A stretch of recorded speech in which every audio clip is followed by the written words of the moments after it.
ಪ್ರಕಾರ ಈಗ ಗಿಲ್ಲಿನೇ ವಿನ್ ಆಗ್ತಾರೆ ಅಂತ ನೀವು ಹೇಳಿದ್ರೆ, ಒಂದು ವೇಳೆ ಎಕ್ಸ್ಚೇಂಜ್ ಆಯಿತು ಅಂದರೆ ಈಗ ಒಂದಷ್ಟು ಮಾತು ಬರ್ತಾ ಇರೋದಂತ ಏನಂತ ಅಂದರೆ, ಮೊನ್ನೆ ದಿನ ನಾರಾಯಣ್ ಗೌಡ್ರವರು ಸುದೀಪ್ ಅವ್ರನ್ನ ಭೇಟಿ ಮಾಡಿರ್ತಾರೆ. ಸೊ ಅಶ್ವಿನಿ ಅವರ ವಿನ್ನಿಂಗ್ ಬಗ್ಗೆನೇ ಮಾತಾಡಕ್ಕೆ ಹೋಗಿದ್ದಾರೆ ಅನ್ನುವಂಥದ್ದು ಒಂದಷ್ಟು ಚರ್ಚೆ ಆಗ್ತಿದೆ. ಸೊ ನಿಮ್ಮ ಆನ್ಸರ್ ಯಾವ ರೀತಿ ಇದೆ ಅಂತ? ನಾರಾಯಣ ಗೌಡ್ರು ಸುದೀಪ್ ಸರ್ ಮನೆಗೆ ಹೋಗಿದ್ದು ಅವರ ಮಗನ ಮದುವೆಯ ಆಮಂತ್ರಣ ಪತ್ರಿಕೆಯನ್ನು ಕೊಡಲಿಕ್ಕೆ. ಇದು ತುಂಬ ಸ್ಪಷ್ಟವಾಗಿ ಜನ ಅರ್ಥ ಮಾಡ್ಕೊಳ್ಬೇಕು. ಆ್ಯಂಡ್ ಬಿಗ್ ಬಾಸ್ ಅಲ್ಲಿ ಯಾರನ್ನ ಗೆಲ್ಲಿಸ್ಬೇಕು ಅಂತ ಹೇಳಿ ಸುದೀಪ್ ಸರ್ಗೆ ಪ್ರೆಷರ್ ಹಾಕಿ ಯಾರನ್ನೋ ವಿನ್ ಮಾಡಿಸ್ಲಿಕ್ಕೆ ಆಗಲ್ಲ. ಅಂದರೆ ಸುದೀಪ್ ಸರ್ದು ನಡೆಯಲ್ಲ ಅಂತ ನಾನು ಹೇಳ್ತಾ ಇರೋದಲ್ಲ, ಸುದೀಪ್ ಸರ್ ಅಂಥದ್ದಕ್ಕೆ ಇನ್ವಾಲ್ವ್ ಆಗಲ್ಲ ಅಂತ ನಾನು ನಿಮ್ಗೆ ಹೇಳ್ತಾ ಇದ್ದೀನಿ. ಸಾಕಷ್ಟು ಜನ ಕಂಟೆಸ್ಟೆಂಟ್ಗಳ ವಿಚಾರದಲ್ಲಿ ಮಾತಾಡ್ತಾರೆ. ಸುದೀಪ್ ಸರ್ ಕ್ಯಾಂಡಿಡೇಟ್ ಅಂತ ಹಾಕಿದ್ದಾರೆ, ಸುದೀಪ್ ಸರ್ ಕ್ಯಾಂಡಿಡೇಟ್ ಅಂತ ಗೆಲ್ಲಿಸ್ತಾರೆ. ಸುದೀಪ್ ಸರ್ ಅದಕ್ಕೆ ಇಂಟರ್ಫಿಯರ್ ಆಗಲ್ಲ. ಸುದೀಪ್ ಸರ್ ಅವ್ರಿಗೆ ಗೊತ್ತು ಇದು ಬಿಗ್ ಬಾಸ್ ಮನೆ, ಬಿಗ್ ಬಾಸ್ ಆಟ. 12 ಸೀಸನ್ಗಳನ್ನು ಆಂಕರಿಂಗ್ ಮಾಡಿದವ್ರಿಗೆ ಯಾವ ತರಹದ ಆಟ ಆಡಿದ್ರೆ ಉಳ್ಕೋಬಹುದು, ಯಾವ ತರಹದ ಆಟ ಆಡಿದ್ರೆ ಕಳ್ಕೋಬಹುದು. ಆಮೇಲೆ ನಾನೆಲ್ಲಾದ್ರೂ ಹಾಗೆ ಮಾಡಿದ್ರೆ ನನಗೇನು ಸಮಸ್ಯೆ ಆಗ್ಬೋದು ಅನ್ನೋದು ಅವ್ರಿಗೆ ಗೊತ್ತಿದೆ. ಅದನ್ನು ನಾವು ನೋಡ್ತಾ ಇದೀವಲ್ವಾ. ಒಂದೊಂದು ವಾರ ಕೆಲವೊಂದನ್ನ ಟಾಪಿಕ್ ಎತ್ತಿಲ್ಲ ಅಂದ ಮಾತ್ರಕ್ಕೆ ಸುದೀಪ್ ಸರ್ಗೆ ಕಮೆಂಟ್ ಹಾಕ್ತಾರೆ. ಸುದೀಪ್ ಸರ್ಗೂ ವಾರದ ಚಪ್ಪಾಳೆ ಧ್ರುವಂತು ಕೊಟ್ರು ಅಂತ ಗೊತ್ತಾದಾಗ ಸುದೀಪ್ ಸರ್ ವಿರುದ್ಧನೇ ದೊಡ್ಡ ಕ್ಯಾಂಪೇನ್ ಮಾಡ್ಬಿಟ್ರು.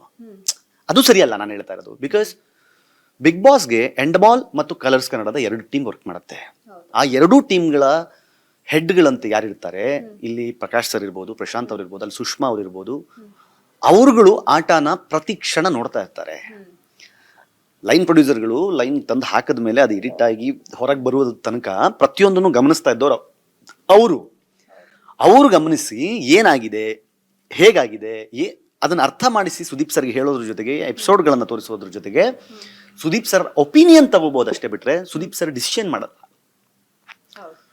ಸುದೀಪ್ ಸರ್ ಬೇಕಾದ್ರೆ ಡಿಸಿಷನ್ ಅವರೇ ತಗೋಬೋದೇನೋ, ಆದ್ರೆ ಅವ್ರು ತಗೊಳ್ಳಲ್ಲ. ಅವ್ರು ತುಂಬಾ ಸ್ಪಷ್ಟವಾಗಿ ಅವ್ರಿಗೆ ಗೊತ್ತು, ನಾನೊಬ್ಬ ಹೋಸ್ಟ್ ಆಗಿ ನನ್ನ ಜವಾಬ್ದಾರಿಯನ್ನು ನಾನು ನಿಭಾಯಿಸಬೇಕು, ಶೋ ಗೆಲ್ಲಿಸ್ಬೇಕಷ್ಟೇ ಬಿಟ್ರೆ ನನ್ನವ್ರನ್ನ ಯಾರನ್ನೋ ಗೆಲ್ಲಿಸ್ಬೇಕು ಅನ್ನೋದಲ್ಲ. ಅಂಡ್ ನಾರಾಯಣ್ ಗೌಡ್ರು ಯಾರನ್ನೋ ಒಬ್ಬರನ್ನ ಗೆಲ್ಲಿಸ್ಬೇಕು ಅನ್ನುವ ಕಾರಣಕ್ಕೆ ಹೋಗಿ ಸುದೀಪ್ ಸರ್ನ ಭೇಟಿ ಮಾಡ್ತಾರೆ ಅಂದ್ರೆ ಅದು ಶುದ್ಧ ಸುಳ್ಳು. ಜನ ಒಂದು ಅರ್ಥ ಮಾಡ್ಕೊಳ್ಬೇಕಾಗಿದ್ದೇನು ಅಂತಂದ್ರೆ, ನಿಜವಾಗ್ಲೂ ಅದೇ ಕಾರಣಕ್ಕೆ ನಾರಾಯಣ್ ಗೌಡ್ರು ಹೋಗಿ ಸುದೀಪರ್ನ ಭೇಟಿ ಮಾಡಿದ್ರೆ ಆ ಫೋಟೋ ಹೊರಗಡೆ ಬಿಡ್ತಿರ್ಲಿಲ್ಲ. ಅವ್ರಿಗೆ ಅರಿವೇ ಇರಲಿಲ್ಲ. ಅವರು ಆಮಂತ್ರಣ ಪತ್ರಿಕೆ ಕೊಟ್ಟರು, ಮೀಟ್ ಮಾಡಿ ಪತ್ರಿಕೆ ಕೊಟ್ಟಿದ್ದನ್ನ ಫೋಟೋ ಹೊರಗಡೆ ಬಿಟ್ರಷ್ಟೇ. ಅದಕ್ಕೆ ಬೇರೆ ರೂಪ ಕೊಟ್ಟಿದ್ದು ಹೊರಗಡೆ ಜನ. ಆಮೇಲೆ ಗಿಲ್ಲಿಯ PR ಟೀಮ್ ಹಂಗೆ ಮಾಡ್ತಾ ಇದೆ, ಗಿಲ್ಲಿಯ ಇನ್ನೊಂದು ಟೀಮ್ ಹಂಗೆ ಮಾಡ್ತಾ ಇದೆ. PR ಟೀಮ್ ಅವ್ರ ಕೆಲಸವನ್ನ ಜವಾಬ್ದಾರಿಯುತವಾಗಿ ಏನ್ ಮಾಡ್ಬೇಕು ಅದನ್ನ ಮಾಡ್ತಾ ಇದ್ದಾರೆ. ಅವರ ಫ್ಯಾನ್ಸ್ ಏನ್ ಕೆಲಸ ಮಾಡ್ಬೇಕು ಅದನ್ನ ಮಾಡ್ತಾ ಇದ್ದಾರೆ. ಆದ್ರೆ ಕೆಲವು ಅತಿರೇಕದ ಫ್ಯಾನ್ಸ್ಗಳು ಉಳಿದವರ ವಿರುದ್ಧವಾಗಿ ಹೋಗ್ತಾ ಇದ್ದಾರೆ. ಅದು ಸರಿಯಲ್ಲ. ನಾನು ಯಾವಾಗ್ಲೂ ಏನ್ ಹೇಳೋದು ಅಂತಂದ್ರೆ, ನಿಮ್ಮ ಫೇವರೇಟ್ ಕಂಟೆಸ್ಟೆಂಟ್ ಯಾರಿದ್ದಾರೆ ಅವರ ಪರವಾಗಿ ನಿಂತ್ಕೊಳ್ಳಿ, ಆದ್ರೆ ಇನ್ನೊಬ್ಬ ಕಂಟೆಸ್ಟೆಂಟ್ ವಿರುದ್ಧವಾಗಿ ನಿಂತ್ಕೋಬೇಡಿ. ಅವ್ರಿಗೂ ಒಂದು ಫ್ಯಾನ್ ಬೇಸ್ ಇರುತ್ತೆ, ಅವ್ರಿಗೂ ಒಂದು ಫ್ಯಾಮಿಲಿ ಇರುತ್ತೆ, ಅವ್ರಿಗೂ ಹೆಂಡತಿ ಮಕ್ಕಳು ಅಪ್ಪ ಅಮ್ಮ ಇರ್ತಾರೆ. ಹೋಗ್ಬೇಡಿ ಅವ್ರ ವಿರುದ್ಧ ಅಂತ ನಾನು ಹೇಳೋದಷ್ಟೇ. ಹಾಗಾಗಿ ನಾರಾಯಣ್ ಗೌಡ್ರು ಖಂಡಿತವಾಗಿಯೂ ಆ ಥರದ್ದನ್ನು ಮಾಡೋದು ಇಲ್ಲ. ಆ್ಯಂಡ್ ಸುದೀಪ್ ಸರ್ ಅಂತದನ್ನು ಕೇಳೋದು ಇಲ್ಲ. ಸುದೀಪ್ ಸರ್ ಆ ಥರದ ಡಿಸಿಷನ್ಗಳಿಗೆ ಕೈ ಹಾಕೋದು. ಎಸ್ ವೀಕ್ಷಕರೇ, ಕಿರಿಕೀರ್ತಿ ಅವರು ಸಾಕಷ್ಟು ವಿಚಾರಗಳನ್ನು ಮಾತನಾಡಿದ್ರು. ಗಿಲ್ಲಿಯ ಒಂದಿಷ್ಟು ಫ್ಯಾನ್ಸ್ಗಳಿಗೆ ಬುದ್ಧಿ ಮಾತನ್ನು ಕೂಡ ಹೇಳಿದ್ರು. ಆದರೆ ನಾವು ಈಗ ಡಿಸ್ಕಸ್ ಮಾಡ್ತಾ ಇರುವಂಥದ್ದು ಸೋಷಿಯಲ್ ಮೀಡಿಯಾದಲ್ಲಿ ನಡೀತಿರುವಂತಹ ಸುದ್ದಿಯ ಬಗ್ಗೆ ಡಿಸ್ಕಸ್ ಮಾಡ್ತಾ ಇರೋದು. ಇನ್ನು ನಮ್ಮ ಸ್ಪೀಡ್ ನ್ಯೂಸ್ನ ಒಂದು ಸ್ಕ್ರೀನ್ ಮೇಲೆ ನಂಬರನ್ನು ಕೂಡ ಕೊಡಲಾಗಿತ್ತು, ಕಾಲ್ ಮಾಡಿ ಮಾತನಾಡಬಹುದು ಅನ್ನುವಂಥದ್ದು. ಇವಾಗ ರಾಜ್ಕುಮಾರ್ ಅಂತ ಹೇಳಿ ನೆಲಮಂಗಲದಿಂದ ಕಾಲ್ ಮಾಡಿದ್ದಾರೆ. ರಾಜ್ಕುಮಾರ್ ಅವರೇ ನಮಸ್ಕಾರ. ನನ್ನ ಧ್ವನಿ ಕೇಳಿಸ್ತಾ ಇದೆಯಾ? ಅಮ್ಮ ನಮಸ್ಕಾರ. ಓಕೆ ರಾಜ್ಕುಮಾರ್ ಅವರೇ, ಯಾರ ಜೊತೆಗೆ ಮಾತನಾಡಬೇಕು? ಶೋ ನೋಡ್ತಾ ಇದ್ದೀರಾ? ಶೋ ನೋಡ್ತಾ ಇದೀವಮ್ಮ. ನಮ್ಮ ರಕ್ಷಣಾ ವೇದಿಕೆ ಸ್ನೇಹಿತರ ಜೊತೆ ಮಾತಾಡ್ಬೇಕಂತ ಪ್ರಶ್ನೆ ಕೇಳೋದಿತ್ತು. ಸರ್ ಮಾತಾಡಿ. ಕೇಳಿ ಸರ್. ಹಲೋ ನಮಸ್ಕಾರ. ಕೇಳಿ ಸರ್. ನಮಸ್ಕಾರ ಸರ್, ಹೇಗಿದ್ರಿ? ಚೆನ್ನಾಗಿದ್ದೀನಿ ಸರ್, ಹೇಳಿ ಸರ್. ಸರ್, ಈಗ ರೂಪೇಶ್ ರಾಜಣ್ಣ ಅವ್ರಿಗೂ ಸಪೋರ್ಟ್ ಮಾಡ್ಲಿಲ್ಲ, ಪ್ರತಿಯೊಬ್ಬ ಈಗ ಅಶ್ವಿನಿ ಗೌಡ ಅವರ ಸಪೋರ್ಟ್ ಮಾಡ್ಕೊಂಡ್ ಬರ್ತಾ ಇದೀರಿ. ಆಮೇಲೆ ಅದಕ್ಕೆ ಅಶ್ವಿನಿ ಗೌಡ್ರು ಒಬ್ಬರೇ ಅಲ್ಲ, ಅದಕ್ಕೆ ಹಿಂದೆ ಒಬ್ರು ಲೇಡಿ ಕೂಡ ಇದ್ದಾರೆ, ಹೆಣ್ಣು ಮಕ್ಕಳು ಕೂಡ ತುಂಬಾ ಜನ ಇದ್ದಾರೆ. ಅವ್ರಿಗೆ ಯಾರಿಗೂ ಸಪೋರ್ಟ್ ಮಾಡಿದೆ, ನೀವು ಯಾಕೆ ಅಶ್ವಿನಿ ಗೌಡ್ರಿಗೆ ಸಪೋರ್ಟ್ ಮಾಡ್ಬೇಕಂತ ಇದು ಮಾಡ್ತಾ ಇದೀರಿ ಅಂತ ನಾನು ಒಂದು ಕ್ವಶನ್ ಸರ್. ಈಗ ನಾನು ಇಷ್ಟ ಗಂಟ ಅದನ್ನೇ ಹೇಳಿದೆ. ಇವತ್ತು ನನ್ನ ಜೊತೆಲಿ ಒಬ್ರು ಸೂರ್ಯವಂಶಿ ಅಂತ ಹೇಳಿ ನನ್ನ ಜೊತೆಲಿ ಕೂತಿದ್ದಾರೆ. ಅವರು ಕೂಡ ಗಿಲ್ಲಿ ಅವರ ಸ್ನೇಹಿತ. ಅವರು ನಾನು ಗಿಲ್ಲಿ ಅವ್ರಿಗೆ ಯಾಕೆ ಸಪೋರ್ಟ್ ಮಾಡ್ತೀನಿ ಅಂದರೆ, ನಾನು ಗಿಲ್ಲಿ ಅವರ ಆತ್ಮೀಯ ಗೆಳೆಯ, ಹಂಗಾಗಿ ಸಪೋರ್ಟ್ ಮಾಡ್ತಾ ಇದ್ದೀನಿ ಅಂತ ಅವರು ಹೇಳಿದ್ರು. ಅಲ್ಲಲ್ಲ ನಾನು ನಿಮ್ಗೆ ಅದು ಉತ್ತರ ಬರ್ತೀನಿ. ನನ್ನ ಕ್ವಶನ್ ಏನಂದ್ರೆ ನಿಮ್ಮ ವೈಯಕ್ತಿಕವಾಗಿ ನೀವು ನಿಮ್ಮ ಫೇಸ್ಬುಕ್ ಅಲ್ಲಿ ನಿಮ್ಮ ಪರ್ಸನಲ್ ಆಗಿ ನೀವು ಹೇಳ್ಕೋಬಹುದಿತ್ತು. ಕರ್ನಾಟಕ ರಕ್ಷಣಾ ವೇದಿಕೆಯಿಂದ ಯಾಕೆ ಹೇಳೋಂತ ಅಗತ್ಯ ಬಂತು ಅಂತ ನಾವೆಲ್ಲ ಹೇಳಿರೋದು ನಮ್ಮ ವೈಯಕ್ತಿಕ ಇದ್ರಲ್ಲೇ ಹೇಳಿರೋದು, ಜನ ತಗೊಂಡಿರೋದು ಹಂಗೆ. ಈಗ ನಾನು ಹೇಳಿರೋದು ನನ್ನ ಫೇಸ್ಬುಕ್ ನನ್ನ ಅಕೌಂಟ್ ಅಲ್ಲೇ ಹೇಳಿರೋದು, ಜನ ತಗೊಂಡಿರೋದು ರಕ್ಷಣಾ ವೇದಿಕೆ ಸಪೋರ್ಟ್ ಮಾಡ್ತಾವ್ರೆ ಅಂತ ಹೇಳ್ತಿದ್ದಾರೆ. ಇಲ್ಲ ಗೌಡ್ರು ಹೇಳಿದ್ಮೇಲೆ ಅದು ಹಾಗೆ ಅಲ್ವಾ? ಗೌಡ್ರು ಮಾತಾಡೇ ಇರ್ಲಿಲ್ಲ ಸರ್. ಅಗತ್ಯ ಏನಿತ್ತು ಅಂತ ಸರ್ ರಾಜ್ಕುಮಾರ್ ಸರ್ ನಿಮ್ಗೆ ಒಂದು ಸ್ಪಷ್ಟನೆ ಕೊಡ್ತೀನಿ. ನಾರಾಯಣಗೌಡ್ರು ಇಲ್ಲಿ ಗಂಟ ಬಿಗ್ ಬಾಸ್ ಬಗ್ಗೆ ಮಾತಾಡಿರ್ಲಿಲ್ಲ. ಮೊನ್ನೆ ಅವ್ರ ಮದುವೆ ಕಾರ್ಡ್ ಕೊಡಕ್ ಹೋಗಿದ್ರ ಸುದೀಪ್ ಮನೆಗೆ, ಆ ವಿಚಾರಕ್ಕೆ ಸೋಷಿಯಲ್ ಮೀಡಿಯಾದಲ್ಲಿ ಮಾಡ್ತಾರೆ, ಫಿಕ್ಸ್ ಮಾಡಕ್ ಹೋಗಿದ್ದಾರೆ, ಇಲ್ಲಿ ಅಶ್ವಿನಿ ಗೌಡ ಗೆಲ್ಸಕ್ ಹೋಗಿದ್ದಾರೆ ಅಂತ ಹೇಳಿ ಒಂದಷ್ಟು ಸುದ್ದಿ ಹರಡುತ್ತೆ. ಅದಕ್ಕೆ ಸ್ಪಷ್ಟನೆ. ನೀವ್ ಹೇಳ್ತಾ ಇದ್ರ ಮದುವೆ ಕಾರ್ಡ್ ಕೊಡೋದಕ್ಕೆ ಅಂತ, ಅದ ಆಮೇಲೆ ಕೆಲವೊಂದು ಫೋಟೋಗಳಲ್ಲಿ ಮದುವೆ ಕಾರ್ಡೇ ಇಲ್ಲ ಅಲ್ಲಿ. ಇವಾಗ ನಿನ್ನೆನ ಮೊನ್ನೆನೋ ರಿಲೀಸ್ ಅದನ್ನ ನೀವು ಮಾಧ್ಯಮದವ್ರನ್ನೇ ಕೇಳಿ ಸರ್, ಮಾಧ್ಯಮದವ್ರಿಗೆ ಅದ್ರ ಚಿತ್ರಣ ಗೊತ್ತಿದೆ, ಅದನ್ನ ಮಾಧ್ಯಮದವ್ರನ್ನೇ ಕೇಳಿ ಅವರೇ ಉತ್ತರ ಕೊಡ್ತಾರೆ. ಆ ಕಾರ್ಡ್ ಇತ್ತೋ ಇಲ್ವೋ, ಅಲ್ಲಿ ಏನಕ್ಕೆ ಹೋಗಿದ್ರು ಅನ್ನೋದನ್ನ ಮಾಧ್ಯಮದವ್ರು ಅದ್ರ ಮಾಹಿತಿ ತಗೊಂಡಿದ್ದಾರೆ, ಮಾಧ್ಯಮದವ್ರು ಅದನ್ನ ಕೊಡ್ತಾರೆ. ಮಾಧ್ಯಮದವ್ರನ್ನ ಕೇಳಿ ಮಾಹಿತಿಯನ್ನ. ನೋಡಿ ಅಲ್ಲೇ ಫೋಟೋ ತೋರಿಸ್ತಿದ್ದಾರೆ ನೋಡಿ, ಆ ಕಾರ್ಡು ಕೈಲಿದೆ ನೋಡಿ, ಅದೇ ಮದುವೆ ಪತ್ರಿಕೆ, ಅದನ್ನೇ ಕೊಟ್ಟು ನಾರಾಯಣಗೌಡರು ಮದುವೆ ಕರೆದಿದ್ದಾರೆ. ಕೆಲವೊಂದು ಫೋಟೋಗಳಲ್ಲಿ ಅದಿಲ್ಲ, ಫೋಟೋ ಲಗ್ನ ಪತ್ರಿಕೆ ಇಲ್ಲ. ರಾಜ್ಕುಮಾರ್ ಅವರೇ ನಮಸ್ತೆ ಸರ್. ಹಲೋ ರಾಜ್ಕುಮಾರ್ ಸರ್ ಅಲ್ವಾ? ಹಲೋ, ಕೇಳಿಸ್ತಿದೆಯಾ ಸರ್? ಕೇಳಿಸ್ತಿದೆ ಸರ್, ನಿಮ್ಮ ವಾಯ್ಸ್ ಬ್ರೇಕ್ ಆಗ್ತಾ ಇದೆ ನನಗೆ. ಹಾ, ಇಲ್ಲ, ನಾನು ಸೂರ್ಯವಂಶಿ ಅಂತ ಹೇಳಿ ಗಿಲ್ಲಿ ನಟನ ಆತ್ಮೀಯ ಸ್ನೇಹಿತ ಮಾತಾಡ್ತಾ ಇದ್ದೀನಿ. ಆ ಫೋಟೋ ಈಗ ಗಿಲ್ಲಿ ಗೆಲ್ಬೇಕು, ಗಿಲ್ಲಿ ಸೋಲ್ಬೇಕು ಅನ್ನೋ ಪ್ರಶ್ನೆ ಅದಲ್ಲ. ಇಲ್ಲಿ ಅಶ್ವಿನಿ ಗೌಡ್ರು ಗೆಲ್ಬೇಕು ಅದು ಪ್ರಶ್ನೆ ಅದಲ್ಲ, ಅದನ್ನು ಜನಗಳು ಡಿಸೈಡ್ ಮಾಡ್ತಾರೆ. ಓಕೆನಾ? ಏನಪ್ಪಾ ಅಂದ್ರೆ ನನ್ನ ಕ್ವಶನ್ ಏನಂದ್ರೆ, ಈಗ ಗಿಲ್ಲಿ ಪರವಾಗಿ ನೀವು ಕೂತಿದ್ದೀರಿ, ಅಶ್ವಿನಿ ಗೌಡ್ರ ಪರವಾಗಿ ನಮ್ಮ ರಕ್ಷಣಾ ವೇದಿಕೆ ಸ್ನೇಹಿತರು ಕೂತಿದ್ದಾರೆ ಅಲ್ವಾ? ಈಗ ಇದೇ ಯಾಕೆ ಹಿಂದಿನ ದಿನ ತುಂಬಾ ಜನಗಳು ಇದ್ರು, ಅವ್ರು ಯಾಕೆ ಅವ್ರಿಗೆಲ್ಲ ಯಾರು ಸಪೋರ್ಟ್ ಮಾಡಲಿಲ್ಲ, ಇವ್ರಿಗೆ ಮಾತ್ರ ಯಾಕೆ ಸಪೋರ್ಟ್ ಮಾಡ್ಕೊಂಡ್ ಬಂದಿದ್ದೀರಿ ಅದೊಂದು ಕ್ವಶನ್ ನಮ್ಮ ಅಷ್ಟೇ. ಕೇಳ್ಬೇಕಂತ ಅನಿಸ್ತು ಕೇಳ್ತಾ ಇದ್ದೀನಿ. ಇಲ್ಲ 100% ನೀವು ಓಕೆ. ನಾನು ಅದೇ ಪ್ರಶ್ನೆ ಇತ್ತು, ಎಕ್ಸ್ಪೆಷಲ್ ನೀವು ಕೇಳೋಕೆ ಮುಂಚೆ ನಾನು ಕೇಳಬೇಕು ಅಂತ ಅನ್ಕೊಂಡಿದ್ದೆ ಪ್ರಶ್ನೆನ. ದಯವಿಟ್ಟು ನೀವೇ ಕೇಳಿದ್ರಿ, ಯಾಕಂದ್ರೆ ಅಶ್ವಿನಿ ಗೌಡ ಮೇಡಮ್ ಅವ್ರು, ಅಶ್ವಿನಿ ಗೌಡ್ರು ಒಬ್ಬರೇ ಇಲ್ಲ ಅಲ್ಲಿ, ಇನ್ನು ಕಾವ್ಯ ಇದ್ದಾರೆ, ರಕ್ಷಿತಾ ಇದ್ದಾರೆ, ಅವ್ರಿಗೂ ಸಪೋರ್ಟ್ ಮಾಡ್ಬೇಕಲ್ವಾ? ಹೌದು, ಖಂಡಿತ. ಅದನ್ನ ನೀವು ಕೇಳ್ತಾ ಇದ್ದೀರಲ್ಲ, ನಾನು ಅದೇ ಪ್ರಶ್ನೆ ಕೇಳಬೇಕು ಅಂತ ಅನ್ಕೊಂಡಿದ್ದೆ, ನೀವು ಕೇಳಿದಿರಿ. ಸೊ ತುಂಬಾ ಧನ್ಯವಾದಗಳು. ಓಕೆ ರಾಜ್ಕುಮಾರ್ ಅವರೇ, ತಾವು ಜೊತೆಗೆ ಮಾತನಾಡಿದ್ದಕ್ಕೆ ಥ್ಯಾಂಕ್ ಯು ಸೋ ಮಚ್. ಕೇಳಿ ಸರ್, ಕ್ವಶನ್ ನ ಕೇಳಬೇಕು ಅಂತ ಮನ್ಸಲ್ಲಿ ಯಾಕೆ ಇಟ್ಕೊಳ್ತೀರಾ? ಕೇಳ್ಬಿಡಿ, ಪಕ್ಕಕ್ಕೆ ಕೂತ್ಕೊಂಡಿದ್ದಾರೆ. ಇಲ್ಲ, ನಾನು ಅದನ್ನೇ ಕೇಳಿದ್ದು. Question it. ಹೌದು. ಈಗ ಅಲ್ಲಿ ಅಶ್ವಿನಿ ಗೌಡ್ರು ಒಬ್ರು ಇದ್ದಾರೆ. ಅಶ್ವಿನಿ ಗೌಡ್ರು ಕರವೇ ಅಧ್ಯಕ್ಷರು ಆಗಿದ್ದಾರೆ, ಅಥವಾ ಅಧ್ಯಕ್ಷರು ಸಮಥಿಂಗ್ ಒಳಗಡೆ ಇದ್ದಾರೆ. ಈಗ ಗೌರವ ಅಧ್ಯಕ್ಷರು ಆಗಿದ್ದಾರೆ. ಈಗ ಅವ್ರ ಅಧ್ಯಕ್ಷರಾಗಿರೋದಕ್ಕೆ ಅಶ್ವಿನಿ ಗೌಡ ಅವ್ರಿಗೆ ಸಪೋರ್ಟ್ ಮಾಡ್ತಾರೆ. ಬಟ್ ಇನ್ನೊಂದೇನಪ್ಪ ಅಂದ್ರೆ, ಹೆಣ್ಮಕ್ಳು ಅಂತ ಹೇಳಿದ್ರೆ ಅಶ್ವಿನಿ ಗೌಡ ಒಬ್ಬರು ಹೆಣ್ಮಗಳು, ಅವಳಿಗೆ ಮಾತ್ರ ಸಪೋರ್ಟ್ ಮಾಡಿ ಅಂತ ಕೇಳಿದ್ರೆ ಬೇರೆಯವ್ರು ಹೆಣ್ಮಕ್ಳಲ್ವಾ ಅಂತ ಪ್ರಶ್ನೆ ಕೇಳೋರು ನಾವು. ಅಶ್ವಿನಿ ಗೌಡ ಅವ್ರಿಗೆ ಮಾತ್ರ ಸಪೋರ್ಟ್ ಮಾಡಿ ಅಂತ ಇವರು ವೈಯಕ್ತಿಕವಾಗಿ ಅವ್ರಿಗೆ ಹೇಳಿದ್ದಾರೆ ಅಷ್ಟೇ. ಆದ್ರೆ ನನ್ನ ಪರವಾಗಿ ಏನು ಹೇಳ್ತಿದ್ದೀನಿ ಅಂತ ಹೇಳಿದ್ರೆ, ಅಶ್ವಿನಿ ಗೌಡ್ರು ಹೆಂಗ್ ರಿಕ್ವೆಸ್ಟ್ ಮಾಡಿದ್ರೆ, ಅಲ್ಲಿ ಇನ್ನೊಂದು ಹೆಣ್ಮಗಳು ಇದ್ದಾರಲ್ಲ, ಇನ್ನೂ ಇಬ್ಬರು ಇದ್ದಾರೆ, ಕಾವ್ಯ ಇದ್ದಾರೆ, ರಕ್ಷಿತಾ ಇದ್ದಾರೆ, ದಯವಿಟ್ಟು ಅವ್ರಿಗೂ ಒಂದು ಸ್ವಲ್ಪ ಸಪೋರ್ಟ್ ಮಾಡಿ. ಈಗ ಗಿಲ್ಲಿ ಓಟ್ ಕೊಡಿ ಅಂತ ನೀವು ಕೇಳ್ತಿದ್ದೀರಾ, ಹೌದು. ನೀವ್ ಯಾಕೆ ರಘುಗ್ ಓಟ್ ಮಾಡಿ ಅಂತ ಕೇಳಲ್ಲ? ಈಗ ನಾನು ಸುಮಾರು ಮಾಧ್ಯಮದಲ್ಲಿ ಅದನ್ನ ಹೇಳಿದೀನಿ, ಬೇರೆಯವ್ರಿಗೂ ಓಟ್ ಹಾಕಿ, ಬೇರೆಯವ್ರಿಗೂ ಸಪೋರ್ಟ್ ಮಾಡಿ, ಇಲ್ಲಿ ಸ್ವಲ್ಪ ಜಾಸ್ತಿ ಮಾಡಿ ಅಂತ ಕೇಳಿದೀವಿ. ನಾವು ನಿಮ್ಮಷ್ಟು ಧಾರಾಳ್ತನ ಇಲ್ಲ ಅಂದ್ರೂ ಅಶ್ವಿನಿ ಗೌಡ್ರಿಗೆ ಓಟ್ ಹಾಕಿ ಅಂತ ಕೇಳಿದ್ವಿ. ಇಲ್ಲ, ನಾನು ಎಲ್ಲರಿಗೂ ಹೇಳಿದ್ದೀನಿ. ಸುಮಾರು ಜನ ಮಾಧ್ಯಮದವ್ರಿಗೆ ಹೇಳಿದ್ರಿ, ಬೇರೆಯವ್ರಿಗೂ ಓಟ್ ಹಾಕಿ ಅಂತ ಕೇಳಿ, ಯಾರ ಮೇಲೆ ಒತ್ತಾಯ ಇಲ್ಲ. ಇಲ್ಲ, ಈಗಲೂ ಹೇಳ್ತಿದ್ದೀನಿ, ನಿಮಗೆ ಯಾರು ಫೇವರ್ ಅಂತಾರೆ, ನಿಮ್ಗೆ ಯಾರು ಸರಿ ಅಂತ ಅನ್ಸುತ್ತೆ ಅವ್ರಿಗೆ ಓಟ್ ಹಾಕಿ. ಆದ್ರೆ ನನ್ನ ಅಹವಾಲು ಅಶ್ವಿನಿ ಗೌಡ್ರಿಗೆ ಓಟ್ ಹಾಕಿ. ಅಶ್ವಿನಿ ಗೌಡ್ರಿಗೆ ಓಟ್ ಹಾಕಿ ಅಂತ ಹೇಳಿ ನಾರಾಯಣ್ ಗೌಡ್ರೆ ಮಾತನಾಡ್ಬಿಟ್ಟಿದ್ದಾರೆ. ಇನ್ನೇನ್ ನೀವು ಸಪರೇಟ್ ಆಗಿ ಅವ್ರು ಹೇಳ್ತಾ ಇರೋ ಕ್ವಶನ್ ಏನು ಅಂತಂದ್ರೆ, ಯಾಕೆ ಅಶ್ವಿನಿ ಗೌಡ್ರು ಮಾತ್ರ, ನಿಮಗಲ್ಲಿ ಯಾರು ಕನ್ನಡಿಗರು ಕಾಣ್ತಾ ಇಲ್ವಾ ಅಂತ ಅವ್ರು ಕೇಳ್ತಾ ಇರುವಂತ ಪ್ರಶ್ನೆ. ಮೇಡಮ್, ಎಲ್ಲರೂ ಕನ್ನಡಿಗರೇ, ಆದ್ರೆ ಇವ್ರು ಹೋರಾಟಗಾರರು ಅಷ್ಟೇ ಸರ್. ಕನ್ನಡಕ್ಕೆ ಪ್ರತಿಯೊಬ್ಬರು ಕೂಡ ಹೋರಾಟ ಎಲ್ಲ ಬಂದು ಹೋರಾಟಕ್ಕೆ ನಿಲ್ವಲ್ಲ ಮೇಡಮ್. ನಾಳೆ ಕನ್ನಡಕ್ಕೆ ಏನೋ ಧಕ್ಕೆ ಆಯ್ತು ಮೇಡಮ್, ಯಾರು ಬಂದು ನಿಂತ್ಕೊಂತಾರೆ ಮೇಡಮ್? ನಾನು ನಿಮ್ ಪ್ರಶ್ನೆ ಮಾಡ್ತೀನಿ. ಈಗ ಅಲ್ಲಿರೋರು ಎಲ್ಲರನ್ನು ತಗೊಂತೀನಿ, ನನ್ನ ಹೋರಾಟದ ದೃಷ್ಟಿಯಿಂದ ಮಾತಾಡ್ತೀನಿ, ಇದನ್ನು ಬೇರೆ ತಪ್ಪ ಭಾವಿಸ್ಬೇಡಿ. ಕನ್ನಡಕ್ಕೋಸ್ಕರ ಹೋರಾಟದಿಂದ ಕೇಸ್ ಹಾಕ್ಸ್ಕೊಂಡ್ರೆ ಯಾರು ಅಲ್ಲಿದಾರ ಮೇಡಮ್? ನನ್ನ ಉದ್ದೇಶ ಕನ್ನಡಕ್ಕೋಸ್ಕರ ಹೋರಾಟ ಮಾಡಿ ಕೇಸ್ ಹಾಕ್ಸ್ಕೊಂಡ್ರು ಬಿಗ್ ಬಾಸ್ ಮನೇಲಿ ಯಾರು ಇದಾರಾ? ಇಲ್ಲ. ಅದಕ್ಕೆ ನಾವು ಅವ್ರಿಗೆ ಸಪೋರ್ಟ್. ಕನ್ನಡಕ್ಕೋಸ್ಕರ ಹೋರಾಟ ಮಾಡಿ ಕೇಸ್ ಹಾಕ್ಸ್ಕೊಂಡ್ರಲ್ಲ, ಅದಕ್ಕೋಸ್ಕರ ನಾವು ಅಶ್ವಿನಿ ಗೌಡ್ರ ಬಟ್ ಇಲ್ಲಿ ಪ್ರಶ್ನೆ ಬಂದಿದ್ದೇನು ಅಂತಂದ್ರೆ ಕನ್ನಡ ಸಂಘ ಅಥವಾ ಕರವೇ ಸಂಘಟನೆ ಇದು ಅದನ್ನೇ ಅಲ್ವಾ ಮೇಡಮ್? ಏನಿತ್ತಲ್ಲ ಎಲ್ಲಾ ಕನ್ನಡಿಗರ ಸಪೋರ್ಟೇ ಅದು. ಇಲ್ಲಿ ಆ ಸಂಘದಲ್ಲಿ ಇದ್ದವರೆಲ್ಲ ಕನ್ನಡಿಗರೇ ಅಲ್ವಾ?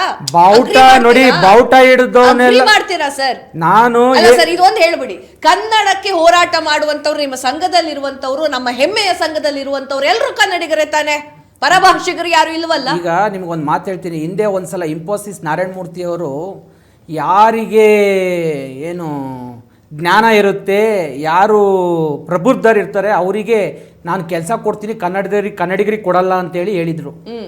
ಗೊತ್ತಾಯ್ತಾ? ಅವತ್ತು ನಾವೇ ಧ್ವನಿ ಎತ್ತಿದ್ದು ಕನ್ನಡಿಗರು ಪ್ರತಿಭಾವಂತರಲ್ಲ ಅನ್ನೋದಾದ್ರೆ ಹಂಗಾರೆ ನಾರಾಯಣ ಸ್ವಾಮಿ ಅವರೇ ನೀವ್ಯಾರು ಅಂತ ಕೇಳಿದ್ದು. ಗೊತ್ತಾಯ್ತಾ? ನಾವು ಅದನ್ನೇ ಕೇಳ್ತಾ ಇರೋದು. ಈಗ ಅಶ್ವಿನಿ ಗೌಡ ಅವ್ರಿಗೆ ನೀವು ಸಪೋರ್ಟ್ ಮಾಡ್ತಾ ಇದ್ರೆ ಅಲ್ಲಿದ್ದವ್ರು ಯಾರು ಕನ್ನಡಿಗರು ಇರೋರೆಲ್ಲ ಕನ್ನಡಿಗರೇ, ಹೋರಾಟಗಾರ ಇಲ್ವಲ್ಲ? ನಾನ್ ಪ್ರಶ್ನೆ ಅದು. ಕನ್ನಡದಲ್ಲಿ ನನ್ನ ಕ್ಷೇತ್ರ ಹೋರಾಟದ ಕ್ಷೇತ್ರ, ಎಷ್ಟೋ ಕಡೆಯಲ್ಲಿ ನನ್ನ ಕ್ಷೇತ್ರ ಹೋರಾಟದ ಕ್ಷೇತ್ರ. ನಾನ್ ಕೇಳೋದು ಹೋರಾಟದ ಹಿನ್ನೆಲೆಯಿಂದ, ನಾನು ಕನ್ನಡಿಗರ ಹಿನ್ನೆಲೆಯಿಂದ ಕೇಳ್ತಾ ಇಲ್ಲ. ಹೋರಾಟಗಾರರು ಕನ್ನಡದ ಪರವಾಗಿ ಧ್ವನಿ ಎತ್ತುವಂತವ್ರು ಸ್ತಬ್ಧವಾಗಿ ನಿಂತ್ಕೊಳ್ಳಬೇಕು ಅನ್ನುವಂತ ವಿಚಾರ. ಎಸ್, ಈ ಕಾಲರ್ ರೆಡಿ ಆಗಿದ್ದಾರೆ. ಎಸ್ ಸರ್, ನಮಸ್ತೆ. ನಮಸ್ತೆ, ನನ್ನ ಧ್ವನಿ ಕೇಳ್ತಾ ಇದೆಯಾ? ಹಲೋ, ನಮಸ್ತೆ ಸರ್. ನಮಸ್ತೆ. ಹಲೋ, ಕೇಳಿಸ್ತಾ? ನನ್ನ ಧ್ವನಿ ಕೇಳಿಸ್ತಾ ಇದೆಯಾ? ಮೇಡಮ್ ಕೇಳಿಸ್ತಾ ಇದೆಯಾ? ಓಕೆ, ಯಾರ ಹತ್ರ ಮಾತಾಡ್ಬೇಕಂತ ಅನ್ಕೊಂಡಿದ್ದೀರಾ ಸರ್? ನಾನು ಸಂತೋಷ್ ಅಂತ, ನಾನು ಬೆಂಗಳೂರಿಂದಾನೇ ಮಾತಾಡ್ತಾ ಓಕೆ, ಇರೋದು. ಸಂತೋಷ್ ಅವರೇ, ಕಾಲ್ ಮಾಡಿದ್ದಕ್ಕೆ ಧನ್ಯವಾದಗಳು. ಈಗ ಯಾರ ಹತ್ರ ಮಾತಾಡ್ಬೇಕು ಅಂತ ಅನ್ಕೊಂಡಿದ್ದೀರಾ?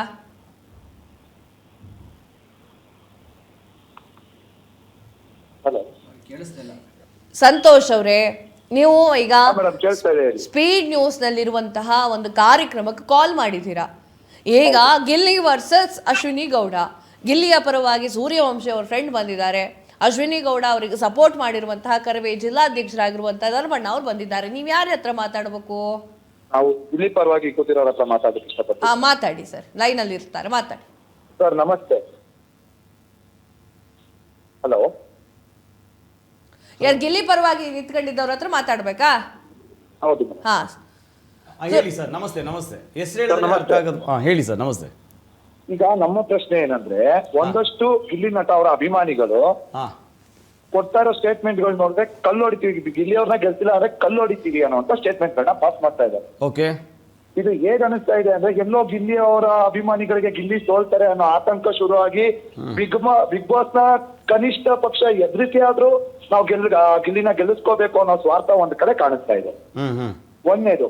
ಎರಡನೇದು, ಕೇವಲ ಅಶ್ವಿನಿ ಅವರು ಒಬ್ಬರೇ ತಪ್ಪು ಮಾಡಿದ್ದಾರೆ ಅನ್ನೋ ರೀತಿ ಬಿಂಬಿಸಿ ಮಾತಾಡೋದಿದೆಯಲ್ಲ, ಅದು ತಪ್ಪು. ಯಾಕೆಂದ್ರೆ ಇದೇ ಕೆಲವು ಒಂದೆರಡು ವಾರಗಳ ಹಿಂದೆ ಎಪಿಸೋಡ್ ನೋಡ್ಬೇಕಾದ್ರೆ ಗಿಲ್ಲಿ ಅವರು ಬಳಸಿದಂತ ಪದ ಬಳಕೆ, ಹುಚ್ಚೆ, ಬಂದ್ ಬೆನ್ನು ಉಜ್ಜಿಸ್ಕೊಡು, ಅಲ್ಲೂ ಉಜ್ಜಿಸ್ಕೊಡು, ಇದು ಯಾವುದೇ ಒಂದು ಹೆಣ್ಮಕ್ಳ ಹತ್ರ ಯಾರೇ ಇರ್ಲಿ, ಹೆಣ್ಮಕ್ಳು ಅವ್ರು ಏನೇ ಮಾಡಿರ್ಲಿ, ಯಾವುದೇ ಮನೆ ಹೆಣ್ಮಕ್ಳ ಹತ್ರ ಆ ರೀತಿ ಮಾತಾಡೋದು ತಪ್ಪು. ಇದ್ರ ಬಗ್ಗೆ ಅವರ ಸ್ನೇಹಿತರಾಗಿ ನೀವೇನು ಉತ್ತರ ನೀಡ್ತೀರಾ ಸರ್? ನೋಡಿ, ಒಬ್ಬ ಮನುಷ್ಯ ಒಂದಿನ ಹೋಗಿ ಹಂಗೆ ಹೇಳಿದ್ರೆ ಖಂಡಿತ ತಪ್ಪಾಗುತ್ತೆ ಸರ್. ಒಂದು ದಿನ ಬಿಗ್ ಬಾಸ್ ಒಂದೇ ದಿನ ನಡೀತಾ ಅಂತ ಹೇಳಿದ್ರೆ ಯಾವುದೇ ಒಂದು ಹೆಣ್ಮಗಳನ್ನ ನಂಗೆ ಕರೆಯೋದು ತಪ್ಪಾಗುತ್ತೆ. ಯಾಕಂದ್ರೆ 110-120 ದಿನ ಇದೆ ಆ ಆಟ. ಅಲ್ಲಿ ಅವ್ರ ಸ್ನೇಹತ್ವಾಗಿ ಅಕ್ಕ ತಂಗಿ ರೀತಿ ಟ್ರೀಟ್ ಮಾಡಿರ್ಬೋದು, ಅದನ್ನ ಹೇಳಕ್ಕಾಗಲ್ಲ. ಅಕ್ಕ ತಂಗಿರಿಗೆ ಉಚ್ಚೆ ಬಂದು ಅಲ್ಲುಜ್ಜಿಸುವ ಬೆನ್ನಿಸುವ ಅಂತ ಯಾರಾದ್ರೂ ಹೇಳ್ತಾರ? ನೋಡಿ, ಈಗ ಅಕ್ಕ ತಂಗಿರು ಯಾರು ಚಿಕ್ಕಪ್ಪ ದೊಡ್ಡಪ್ಪನ ಮಕ್ಕಳಿದ್ರೆ ನಾವು ಕರೆಯಲ್ವಾ ಸರ್? ಅಲ್ಲ, ಆತರ ಆ ರೀತಿ ಪದ ಬಳಕೆಯಲ್ಲಿ ಒಂದು ಓಪನ್ ಪ್ಲಾಟ್ಫಾರ್ಮ್ ಆಗಿರುವಂತ ಒಂದು ಶೋ ಅಲ್ಲಿ ಆ ರೀತಿ ಪದ ಬಳಕೆ ಮಾಡಬಹುದಾ? ಅಲ್ಲ, ಪದ ಬಳಕೆ ಬೆನ್ನುಜ್ಜಿ ಅಂತ ಹೇಳಿದ್ರೆ ಅವ್ರ ಅಕ್ಕ ತಂಗಿರ ಹತ್ರ ಟ್ರೀಟ್ ಮಾಡಿದವ್ರ ತರ ಭಾಗವಹಿಸ್ಬೋದಲ್ಲ. ಇದೇ ವಿಚಾರಕ್ಕೆ ಬೇರೆ ಕಂಟೆಸ್ಟೆಂಟ್ ಗಳ ವಿಚಾರದಲ್ಲಿ ನಿಮಗ್ ಬರಲ್ಲ? ಯಾವ ತರಲ್ಲಿ ಇದೇ ವಿಚಾರ ಇವಾಗ ಬೇರೆ ಕಂಟೆಸ್ಟೆಂಟ್ ಗಿಲ್ಲಿ ಅವ್ರನ್ನ ಮಾತಾಡ್ತಿರೋದಿರ್ಬೋದು, ಬೇರೆ ಬೇರೆ ವಿಚಾರಗಳಿರ್ಬೋದು, ಅದು ಯಾಕೆ ಆ ಸಲಿಗೆಯಿಂದನೇ ಮಾತಾಡಿರ್ಬಾರ್ದು ಸರ್? ನಾನು ಅದರ ಬಗ್ಗೆ ನಾನು ಯಾವತ್ತೂ ಕ್ಲಾರಿಟಿ ಕೇಳಲ್ಲ ಸರ್. ನಾನು ಏನಕ್ಕೆ ಕೇಳ್ತಿದ್ದೀನಿ ಅಂದರೆ, ಇವಾಗ ನೀವು ಬೆನ್ನುಜ್ಜ ಪ್ರಶ್ನೆ ಮಾಡಿದ್ರೆ ಅಷ್ಟೇ. ಅವ್ರ ಅಮ್ಮನೂ ಬಂದರೆ ಎಲ್ಲರ ಎದುರುಗಡೆ ಬೆನ್ನುಜ್ಜಿದ್ರಲ್ಲ, ತಲೆಗೆ ಎಣ್ಣೆ ಹಾಕಿದ್ರಲ್ಲ ಸರ್. ನಾವು ಅದೇ ಸರ್ ಹೇಳ್ತಾ ಇರೋದು, ಗಿಲ್ಲಿ ನಟ ಅವರ ಬಗ್ಗೆ ನಮ್ಗೆ ಯಾವುದೇ ಆಕ್ಷೇಪ ಇಲ್ಲ. ಅವರ ಆಚೆ ಪಾಪ ಅವರಾಗ್ಲಿ ಅಶ್ವಿನಿ ಗೌಡ ಅವರಾಗ್ಲಿ ಒಳಗಡೆ ಒಂದ್ ಒಳ್ಳೆ ಬಾಂಧವ್ಯದಲ್ಲಿದ್ದಾರೆ. ನಿನ್ನೆ ಎಪಿಸೋಡ್ ನೋಡಿದಾಗಂತೂ ತುಂಬಾ ಖುಷಿ ಆಯ್ತು. ಆದ್ರೆ ನಾವು ಕೇಳ್ತಾ ಇರೋದೇನಪ್ಪಾ ಅಂದ್ರೆ, ಹೊರಗಡೆ ಈ ರೀತಿ ಆಗ್ಬೇಕಾದ್ರೆ ನೀವು ಅವ್ರ ಸ್ನೇಹಿತ ಅಂತ ಇವತ್ತು ಅವ್ರನ್ನ ಪ್ರತಿನಿಧಿಸ್ಕೊಂಡು ಬಂದು ಮೀಡಿಯಾದಲ್ಲಿ ಕೂತಿರ್ಬೇಕಾದ್ರೆ ನೀವುಗಳು ಯಾಕೆ ಸ್ಟೇಟ್ಮೆಂಟ್ ಕೊಡ್ತೀರಾ, ಯಾರು ಹಿಂಗ್ ಮಾತಾಡ್ಬಾರ್ರಪ್ಪ, ಇದು ಗಿಲ್ಲಿ ನಟಂಗೆ ಇಂಪ್ಯಾಕ್ಟ್ ಆಗ್ತಾ ಇದೆ ಅಂತ ಯಾಕೆ ನೀವು ಯಾರು ಸ್ಟೇಟ್ಮೆಂಟ್ ಕೊಡ್ತಾ ಇಲ್ಲ? ಇಲ್ಲ ನಾನು 100% ಈ ಶೋ ಮುಗಿ ಒಳಗಡೆ ಮತ್ತೆ ನಾನು ಅದನ್ನು ಕೇಳಬೇಕಾಗಿತ್ತು. ನೀವು ಅಷ್ಟರಲ್ಲಿ ನೀವೇ ಕೇಳಿದ್ರಿ. ಗಿಲ್ಲಿ ನಟನ ಬಗ್ಗೆ 100% ಅಪಪ್ರಚಾರ ಮಾಡಕ್ ಹೋಗ್ಬೇಡಿ. ಅಲ್ಲ, ಇವಾಗ ನಡೀತಿದ್ದಾರೆ ಈ ಶೋ, ನೀವು ಕೂತಿದ್ರಲ್ಲ ನ್ಯೂಸ್ ಅಲ್ಲಿ, ಹಾ ಈ ಶೋನ ಶುರುವಿಂದ ನೋಡ್ತಾ ಇದ್ದೀನಿ. ಹಾ ಶುರುವಿಂದ ನೋಡ್ಬೇಕಾದ್ರೂ ತಾವು ಹೇಳ್ತಾ ಇದ್ರಿ ಗಿಲ್ಲಿಗೆ 1 ಕೋಟಿ ವೋಟ್ ಬಿದ್ದಿದೆ ಅಂತ. ಯಾವ ಲೆಕ್ಕಾಚಾರದಲ್ಲಿ ಹೇಳ್ತೀರಾ ಸರ್? ಹಾಗಾದ್ರೆ ಗಿಲ್ಲಿ ನಟನ್ ಫ್ಯಾನ್ಸ್ ನೀವೇನಾದ್ರು ಫಿಕ್ಸಿಂಗ್ ಮಾಡ್ಕೊಂಡಿದ್ದೀರಾ? ಯಾವ್ದ್ರಲ್ಲಿ? ಇವಾಗ ಹೇಳ್ತಾ ಇದ್ರಿ ನೀವು ಶೋ ಅಲ್ಲಿ ಗಿಲ್ಲಿ ನಟ ಅವ್ರಿಗೆ 1 ಕೋಟಿಗಿನ ಅಧಿಕ ಮತ ಬಿದ್ದಿದೆ. ಹೌದು. ಬಿಗ್ ಬಾಸ್ ಜೊತೆ ಏನಾದ್ರು ಫಿಕ್ಸಿಂಗ್ ಮಾಡ್ಕೊಂಡಿದಾರಾ? ಅವ್ರು ನಿಮ್ಗೆಲ್ಲ ಮಾಹಿತಿ ನೀಡ್ತಾ ಇದ್ದಾರಾ? ಸರ್, ನನಗೆ ಬಂದಿರೋ ಮಾಹಿತಿ ಪ್ರಕಾರ 78% ಅಂದ್ರೆ ಎಷ್ಟಾಗುತ್ತೆ ಸರ್? ಸರ್ ಅದೇ ಹೆಂಗ್ ಕೊಡ್ತಾ ಇದಾರೆ, ಯಾರು ಕೊಡ್ತಾ ಇದಾರೆ, ಆ ಮಾಹಿತಿ ಯಾರು ಕೊಡ್ತಾ ಇದಾರೆ ಹಾಗಿದ್ರೆ ಹೇಳಿ ಸರ್ ದಯವಿಟ್ಟು. ಅಶ್ವಿನಿ ಗೌಡ ಅವ್ರಿಗೆ ಎಷ್ಟು ಪರ್ಸೆಂಟ್ ವೋಟ್ ಬಿದ್ದಿದೆ ಸರ್? ನೋಡ್ಕೊಳ್ಳಿ ಸರ್, ಸೋಷಿಯಲ್ ಮೀಡಿಯಾದಲ್ಲಿ 100% ಆಗ್ತಾ ಇದಾರಲ್ಲ. ಸಾಮಾಜಿಕದಲ್ಲಿ ಹರಿದಾಡ್ತಿರೋ ಅಷ್ಟನ್ನು ಬರೀ ಸುಳ್ಳು. ಸರ್ ಈಗ ಇವಾಗ ಕೊಡ್ತಾ ಇದೀರಲ್ಲ ಒಂದು ಲೆಕ್ಕ, ನೀವ್ ಹೇಳ್ತಿರೋ ಮಾತು ನೀವ್ ಹೇಳ್ತಿರೋ ಮಾತನ್ನ ನಾನು 100% ಒಪ್ಕೋತೀನಿ ಸರ್. ಕರವೇ ಬಳಗ ಇದೆಯಲ್ಲ ಸರ್, ತುಂಬಾ ದೊಡ್ಡದು ಸರ್. ನಮ್ಮ ಸಂಖ್ಯೆನೇ 80 ಲಕ್ಷ ಕಾರ್ಯಕರ್ತರನ್ನ ಇಟ್ಕೊಂಡಿರುವಂತ ಸಂಖ್ಯೆ ನಮ್ದು. ಖಂಡಿತವಾಗ್ಲೂ ನಿಮ್ಮ ಏನ್ ಲೆಕ್ಕಾಚಾರ ಇದೆ ಅದನ್ನ ಊಟ ಮಾಡುವಂತ ಶಕ್ತಿ ನಮ್ಗಿದೆ. ಆದ್ರೆ ಗಿಲ್ಲಿ ಗೆದ್ರು ನಮ್ಗೆ ಖುಷಿನೇ, ಯಾಕಂದ್ರೆ ಗಿಲ್ಲಿ ಒಬ್ಬ ಕನ್ನಡಿಗರು. ಆದ್ರೆ ಆಚೆ ನಡ್ಕೊಳ್ತಾ ಇದಾರಲ್ಲ ಹೋರಾಟಗಾರರನ್ನ ಬೇರೆ ತರ ಬಿಂಬಿಸುವಂತ ಒಂದು ಹುನ್ನಾರ ನಡೆಸ್ತಾ ಇದೀರಲ್ಲ, ಅದ್ರ ವಿರುದ್ಧ ನಾವು ಮಾತಾಡಿದ್ದೇವೆ ಹೊರತು ಗಿಲ್ಲಿ ವಿರುದ್ಧ ನಾವು ಮಾತಾಡಲ್ಲ. ಯಾಕಂದ್ರೆ ಆತನು ಸಹ ಒಬ್ಬ ಕನ್ನಡಿಗ, ಅವರು ಸಹ ಮುಂದೆ ಬಿಗ್ ಬಾಸ್ ಇಂದ ಹೊರಗಡೆ ಬಂದ್ಮೇಲೆ ಅವ್ರಿಗೆ ಇವಾಗಿರುವಂತ ಫ್ಯಾನ್ ಬೇಸ್ ನ ಮುಂದಿಟ್ಕೊಂಡು ಅವರು ಸಹ ಕನ್ನಡಕ್ಕೋಸ್ಕರ ಬೀದಿಗಿಳಿಲಿ ಅಂತ ಆಸೆ ಪಡ್ತೀವಿ ಹೊರತು ಗಿಲ್ಲಿ ಗೆಲ್ಬಾರ್ದು, ಕೇವಲ ಅಶ್ವಿನಿ ಅವರೇ ಗೆಲ್ಬೇಕು ಅನ್ನೋದು ನಮ್ಗಿಲ್ಲ. ಹೌದು, ಅಶ್ವಿನಿ ಅವ್ರನ್ನ ಮತ ಹಾಕಿ ಅಂತ ಕೇಳ್ತೀವಿ. ಯಾಕೆಂದ್ರೆ ನಾನು ಒಬ್ಬ ಹೋರಾಟಗಾರನಾಗಿ ಆ ಒಂದು ಕ್ಷೇತ್ರದಲ್ಲಿ ಬಂದು ಯಾರೋ ಒಬ್ರು ಗೆದ್ಕೊ ಬಂತು ಅಂದ್ರೆ ಮುಂದೆ ನಾನೊಬ್ಬ ಹೋರಾಟಗಾರನಾಗಿ ನನಗೂ ಅದು ಹುಮ್ಮತ್ತು ಸರ್, ನಾನು ಬಿಗ್ ಬಾಸ್ ಮನೆಗೆ ಹೋಗ್ಬೋದು, ನಾನು ಗೆದ್ಕೊ ಬರ್ಬೋದು ಅನ್ನೋ ಒಂದು ಹುಮ್ಮತ್ತು ಇರುತ್ತೆ. ಹಾಗಾಗಿ ನಾವು ಬೆಂಬಲಿಸ್ತಿದ್ದೀವಿ ಹೊರತು ಗಿಲ್ಲಿ ನಟನ ಯಾರು ಕೀಳಕ್ ಕಾಣ್ತಾ ಇಲ್ಲ. ಇನ್ನು ಕರ್ವೆ ನಾವು ನೇರವಾಗಿ ಹೇಳ್ತೀವಿ, ಗಿಲ್ಲಿ ನಟ ಗೆದ್ದು ಅಂದ್ರೆ ಆ ಒಂದು ಸಂಭ್ರಮಾಚರಣೆಯಲ್ಲಿ ನಾವು ಸಹ ಭಾಗಿಯಾಗಿರ್ತೀವಿ. Thank you sir, thank you. ಅದನ್ನ ಹೇಳಿದ್ರಲ್ಲ, ಅದು ತುಂಬ ಖುಷಿ ವಿಚಾರ. ದಯವಿಟ್ಟು ಅರ್ಥ ಮಾಡ್ಕೊಳ್ಳಿ, ಸೋಷಿಯಲ್ ಮೀಡಿಯಾದಲ್ಲಿ ಯಾವತ್ತೂ ನಾವು ಅಪಪ್ರಚಾರ ಮಾಡಿಲ್ಲ. ಕೆಲವೆಲ್ಲ ಕಿಡಿಗೇಡಿಗಳು ಹಂಗೆ ಮಾಡಿರ್ಬೋದು, ಅದ್ರ ಬಗ್ಗೆ ನಾನೇ ಕ್ಷಮೆ ಎತ್ತಿಸ್ತೀನಿ. ದಯವಿಟ್ಟು 100% ಆ ಥರದ್ದೆಲ್ಲ ಮಾಡೋಕ್ಕೆ ಹೋಗಬೇಡಿ. ನಾವೆಲ್ಲರೂ ಒಂದು ಕನ್ನಡಿಗರೆಲ್ಲ ಒಂದು ಅಂತ ಅಂದ್ಕೊಂಡಿದ್ದೀವಿ, ತಪ್ಪು ತಿಳ್ಕೊಳಕ್ಕೆ ಹೋಗಬೇಡಿ. ಸೊ ಆ ಥರದ್ದು ಏನಾರು ಇತ್ತು ಅಂತ ಹೇಳಿದ್ರೆ ದಯವಿಟ್ಟು ಕ್ಷಮೆ ಇರಲಿ.